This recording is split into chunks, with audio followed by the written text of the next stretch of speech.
Assalamualaikum warahmatullahi wabarakatuh. Salam literasi. Kesempatan kali ini Putu Buku edisi malam minggu. Saya ingin membahas tentang satu buku karya seorang teman, Work Pray Balance. Dua orangnya. Penulisnya ini dua orang. Ini adalah Dinar Raffi Khalif dan Rahmatullah. Keduanya seorang aparatur sipil negara. Jadi ini ada kemiripan dengan saya. Tapi kedua penulis ini penulis yang cukup produktif. Mas Dinar ini yang pernah saya ceritakan ya, di satu kesempatan saya pernah mengundang beliau dalam satu acara di Santu Literasi untuk menjadi narasumber pembahasan tentang literasi ya, tradisi menulis, yang mungkin saya pernah cerita bagaimana semangat Mas Dinar menulis adalah karena ayahnya seorang penulis, dan ketika ayahnya sudah mendahului, sudah dipanggil Allah, dan anak-anaknya rindu lalu mencari-cari buku yang ada, dan akhirnya kerinduan kepada orang tuanya terobati dengan membaca tulisan orang tuanya, ayahnya, dan itu yang menginspirasi bahwa Mas Dinar juga harus ikut menulis untuk meninggalkan jejak bagi anak-anaknya kelak. Dan itu menginspirasi saya juga, saya harus mencoba menulis. Sehingga di Ramadan tahun lalu itu saya jadi semangat menulisnya. Itu cerita tentang siapakah Mas Dinar. Dan ini buku yang keempatnya kalau nggak salah ya. Kayaknya sih buku keempat atau buku ketiga gitu ya. Buku pertama Amazing Jodoh, buku kedua Amazing Ramadan, dan Amazing Sholawat, Amazing Doa Ibu. Oke, ternyata sudah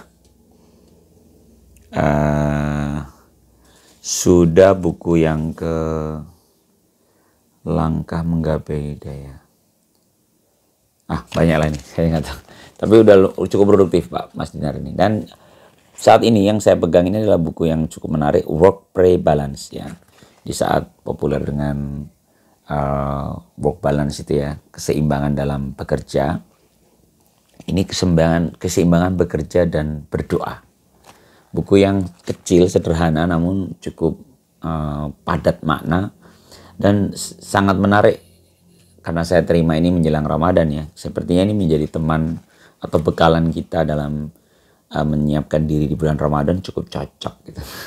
Kan kalau kata para ustadz itu kan apa yang perlu disiapkan di Ramadan, katanya kan kesiapan pertama kesiapan niat, kesiapan ruhiyah ya, kesiapan niat, terus kesiapan ilmu, isti'dadul ilmi, kesiapan ilmu dengan mengkaji materi-materi tentang Ramadan kita, kemudian istidadul mal gitu, kesiapan harta, dana agar kita bisa menjalani puasa dengan nyaman, dan istidadul jasadi, kesiapan fisik gitu. Saya pikir ini cocok buat kesiapan ilmu tadi.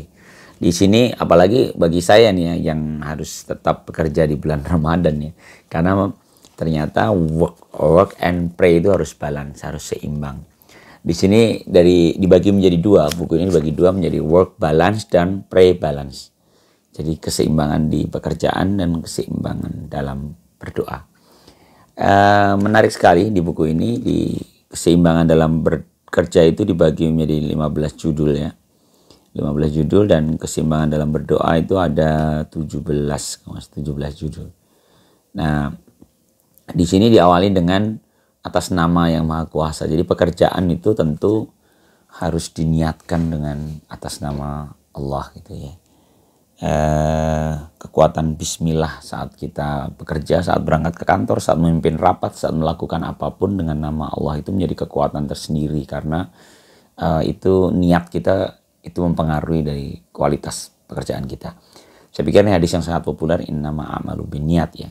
Sebenarnya amal itu bergantung pada niatnya. Jadi niat ini luar biasa. Kemudian ada siapa jujur pasti mujur. Ini ada beberapa judul yang saya suka, di telinga yang nyaman. Siapa jujur pasti mujur. Ada amanah pembawa berkah. Bos bukan bos. Ini menarik ya.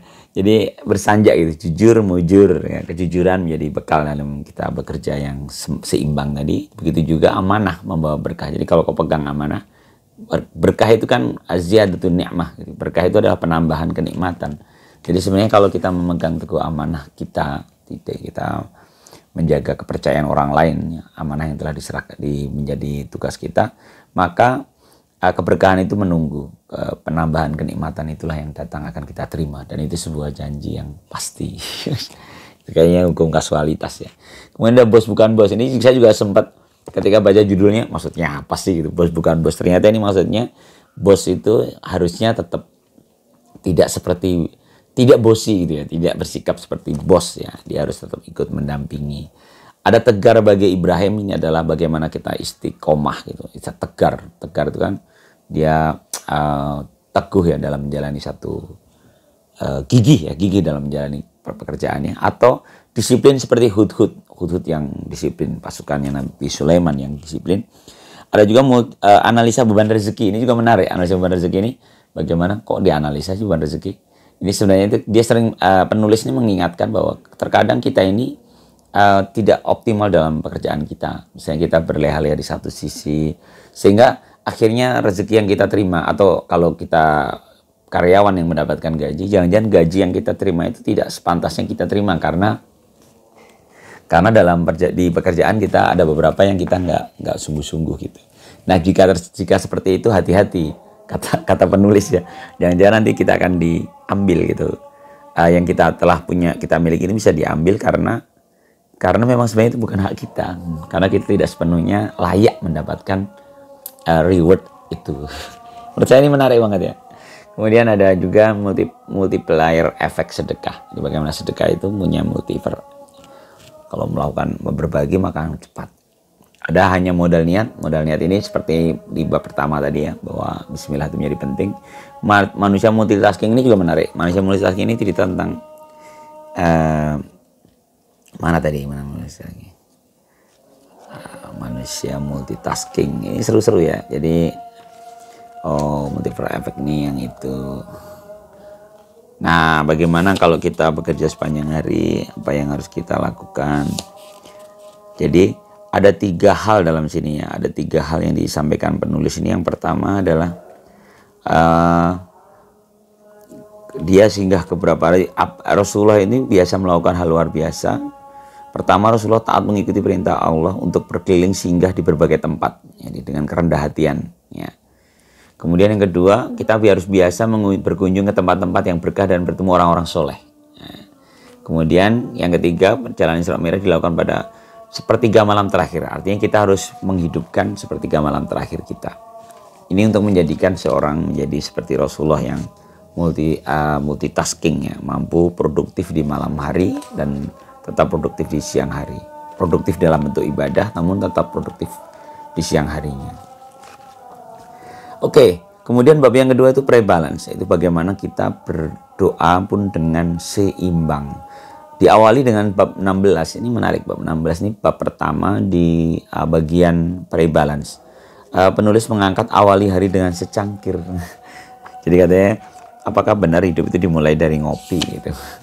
Kalau dia mengingatkan tentang bagaimana meluangkan waktu sholat duha. Tentu sholat duha yang efektif ya. Tapi itu penting sekali dalam rangka meluruskan niat dan membuka pintu rezekinya.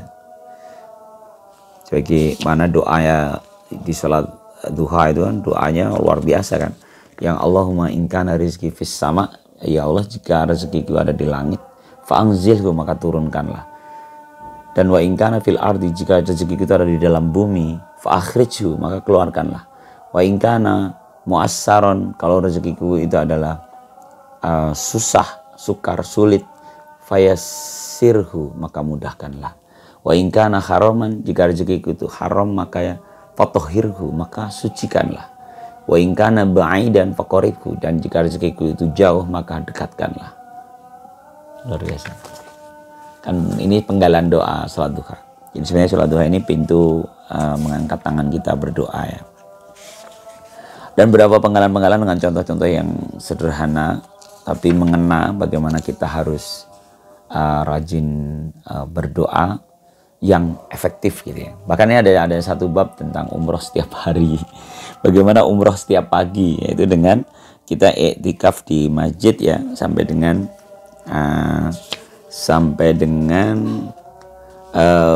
itu kan syuruk ya, syuruk. Maka sholat 2 rakaat, dan itu tuh seperti umroh atau haji dengan sempurna. Yo kan, enak kan? Bisa umrah setiap pagi dengan cara itu.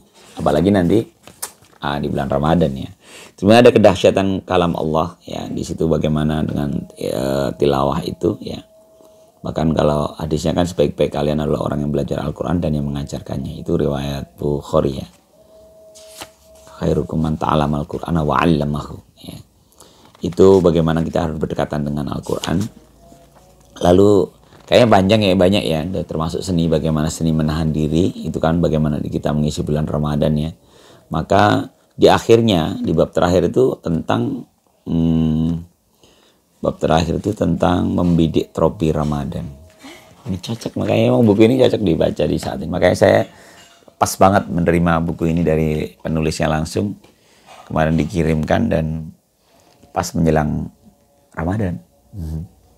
Menjelang Ramadan. Jadi di sini bagaimana membidik tropi Ramadan, kita harus niatkan, kita harus rencanakan betul bagaimana bisa menggali keutamaan bulan Ramadan dengan jeli ya. Karena hadisnya kan imanan wahtisaban, dengan keimanan dan dengan penuh perhitungan.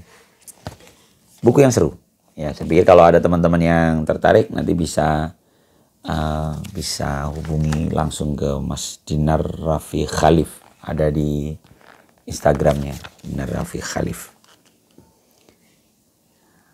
Dinar Raffi Khalif, betul, @Dinar Raffi Khalif ya, disambung semua. Ini boleh di follow. Atau ke penulis satunya lagi, yaitu Bang Rahmatullah ini @rahmat _Ghifati, @rahmat_Ghifati. Ini bisa dihubungi mereka untuk mendapatkan buku ini.